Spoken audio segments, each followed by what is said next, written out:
We're going to talk about the game pile, and for 2021, that means I'm going to talk about three things.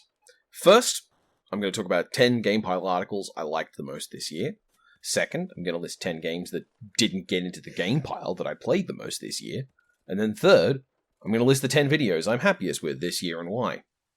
And look, I play a lot of games that don't get into the game pile, especially old games, because all I can really do there is introduce the game to you. To show you, hey, here's this game you haven't heard of, here's some way it relates to the way it was made, or some useful idea you can get out of it. But because you likely don't know the game, I have to then explain to you what the game is like. And yeah, I've done that kind of game pile. Point is, I like using games as ways to explore or explain ideas. Having to explain the game itself is part of that, but it works better, I think, if I don't have to explain the whole game itself, or if the point I want to explore doesn't require an in-depth appreciation of a complex game. Here then are just a bunch of games I played this year that didn't get into my 2021 game pile to try and give an honest presentation of the way I spend my time. Star Realms, Gazillionaire, The Swindle, Kingdom Classic, Minecraft, numerous Jackbox games. And, just to be clear, Star Realms is on my phone. I play that game a lot when I'm in the bathroom or I'm waiting for something like, say, a clinic to get a vaccine. In fact, of this list, that top 3 are easily half of the time I go to play a game when I can reach out for something because they load fast and they play fast and my brain can handle them between doing other things. If I made a game pile about all the games I played most recently, that would be the bulk of what you saw. Lots of Gazillionaire Let's Plays, a bunch of levels of The Swindle, way too many times getting dumpstered by the hard AI on Star Realms. That said, here are 10 articles from my game pile over on my blog this year that I think explain an interesting idea or delve into an interesting game. Draftosaurus. I reflected on how much the ability to share games with people has been suffocated under the now, as expressed by a drafting game with adorable little wooden meeples of dinosaurs. Les Manley in The Search for the King. I talked about this truly mediocre adventure game by Accolade Software trying to do what Sierra was doing with Roger Wilco. And I had a plan for what I was going to do with the article, but it turns out that the game being archived the way it was sent me off on a tear about the way that we can't rely on capitalism as a service to archive art. Among Us. This sensational, breakout, fabulous, everyone loves it, everyone's played it, social deduction game is really good at using its interface to control attention, and I have consumed probably 100 or more hours of it, despite having never played it. Blackthorn.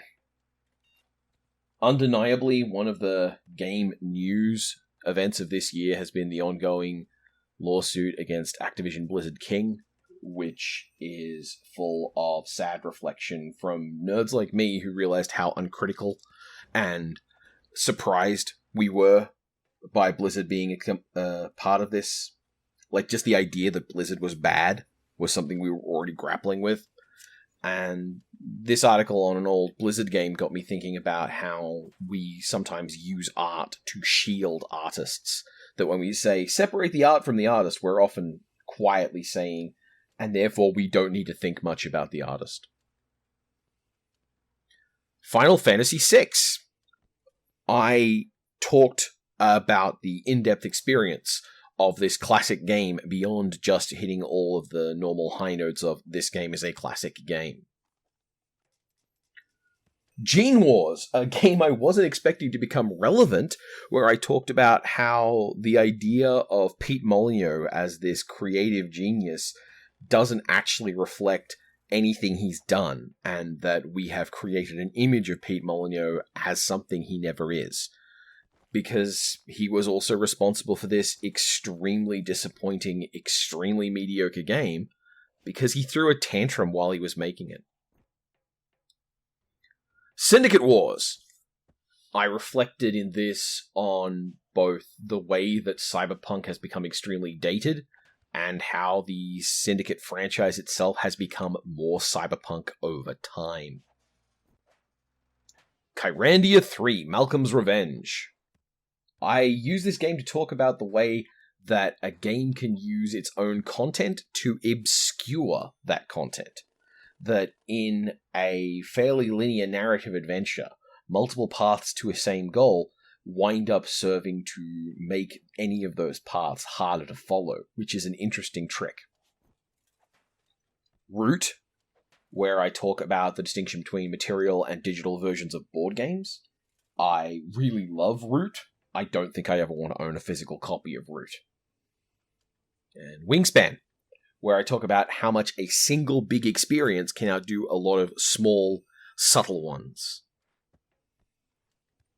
And now, and I have no doubt that the title cards for this aren't going to work because I'm not good at this yet, here are 10 of the videos that I've made this year that I think that you should go check out.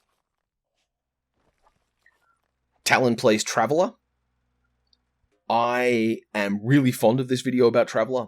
I wish I'd come to terms with this particular way to record this kind of game earlier in the year, because I would like to put more Twine and small-scale games forward on this channel. These are the kinds of games that typically just don't get examined this way, and that's a real shame. If I could weave this kind of thing in, I can even imagine myself using this kind of game as, like, weekly content between the bigger pieces I do. Is Sonic the Hedgehog good? This is a long-form introduction to a concept I teach in class of choosing methodology, and considering the idea of what it is you want to use that methodology to uncover. I was really proud of how many of these parts of this video came together. There's the rotating rings around the avatar, there's the avatar itself, there's the framing for the avatar, there's also a Gex joke in this, and there's the titles and snapping in pieces and the transition between different types of video. I actually wrote an entire article explaining how I went through the process of making this video. I was very, very impressed with how it came out, even if I can now see there are ways I would like to do it better. The video on My Secret Little Heaven. This was a really fun video to make because I had to try and reproduce a kind of historical aesthetic with the tools I had. I'm really glad I got to do that. There is some stuff that comes across as kind of rushed, and I'm looking at it now can see ways that I would do it better. This video got me a organic follower who immediately made me go, oh no, I don't want you following me, because I used the cringe term cisgender. And I just want to say, if hearing people use perfectly robust and sensible terms that we've been using since the 1970s upsets and bothers you, and you think that someone is being cringe when they know what they're talking about, you can fuck off to the moon. And I don't care if it bothers you to hear me use those words. One Must Fall, Giant Robots as Medium. This was a semi-scripted video. I had a lot of fun with it, and I got to play a game I really liked, and I spoke to my friends about the fight games under the lesson of it too. Like, it was a lot more interesting to research and a lot more interesting to realize that the game was better than I thought it was. If you're at all curious about the idea of Marshall McLuhan's expression, the medium is the message, this is a good starter on that, and it will give you the tools for moving forward if you want to try and apply that to other studies. Examining base assumptions through Underhero, or what the fuck is postmodernism? Look, I explain postmodernism while playing a game I think is pretty cute and neat. Underhero is a really good corking little platform RPG. I don't play a lot of this kind of game. I'm not that into this genre, but I did really like Underhero, and that's remarkable for me because I'm used to seeing games that want to be meta about being video games as kind of tedious. But I think this one does just the right angle on it that I don't feel like I'm being winked at. A second look at Second Sight. I'm still really happy with this video on a lot of levels. The thumbnail, for a start. I'm really happy with how well I replicated Second Sight's box cover. I also like that I was able to use footage from the game that someone else recorded to make my point without showing specific spoilery kinds of things, even though I very much do discuss spoilers. I think it's a genuine relief that I was able to dig into this in a way that I found so satisfying, considering one of the big concerns I had was that just replaying the game on the PC is not fun, and I don't have an alternative. Talon Lee plays the Solitaire Conspiracy. This video was a lot of fun to make, and I really loved playing this game. Like, this game is probably the one I find the most happy with this year. This is just a long-form video of me playing the game and giving in-the-moment reactions to the experience of it. I don't tend to do this kind of game video very often. I often wonder if it would be a better thing to, like, finish the game, go, like, 3 or 4 videos in a row with that. But I know a consistent schedule is important, and I can't afford to do that much audio play, especially in the current conditions we have, where shared space is difficult.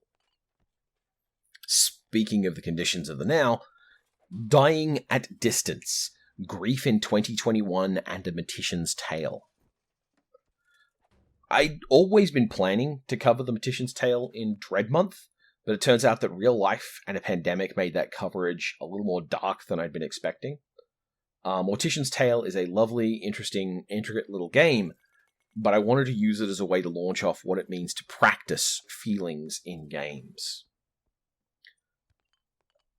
Hyper-intertextuality in Hyrule Warriors.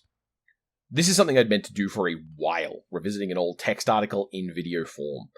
I intend to do more of these, but this was the first one I intended to treat this way.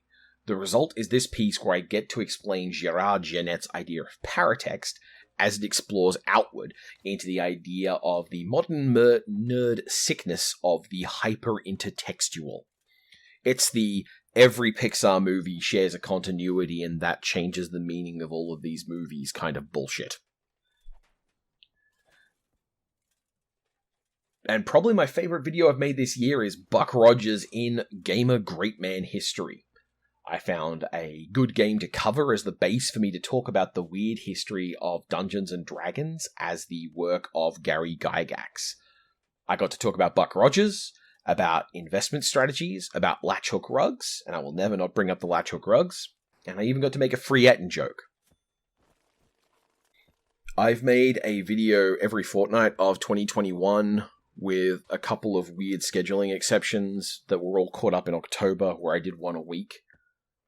I don't know if a bi-weekly schedule of videos like this is what you want in your life, but I am learning some things about the way YouTube works and that I can do that don't make me feel creepy or weird. I do genuinely like getting comments. Likes, I don't have the brain worm at the moment that makes me check them all the time. But I am realizing more and more that asking people questions about what they think in these videos is not actually a waste of time, and it's a way you cultivate a community. So I am thinking about trying to do more of that kind of thing going forward, and to make these less didactic and more engaged.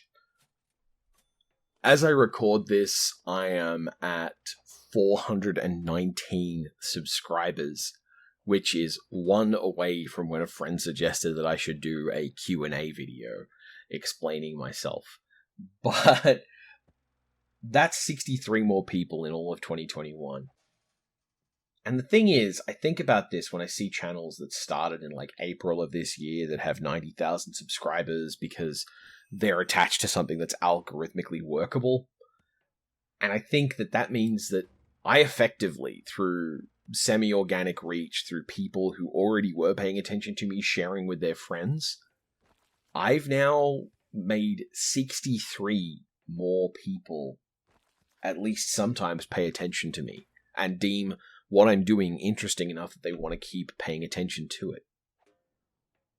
I mention from time to time the cult. The school I was educated in for the entirety of my primary life, like learning to read and write and all the social stuff you're meant to learn, was a school of 30 people. So, in this 1 year, I have effectively added 2 of my entire childhood world to this channel's following. And that's kind of amazing, and kind of dizzying. So I wanted to say thank you, and I look forward to doing more stuff in the future that you like. If there is stuff you like seeing me do, please comment here and tell me, hey, like, of all these videos you were proud of, this is the one that I actually liked, or I really wasn't here for you playing Solitaire Conspiracy for an hour. Because, like, I'm still going to play Solitaire Conspiracy for hours, it's just, I won't necessarily record it if you're not that interested. Either way, thank you very much for being here for 2021. I hope I have given you stuff that has made you happy, or made you think, or made you angry in good ways.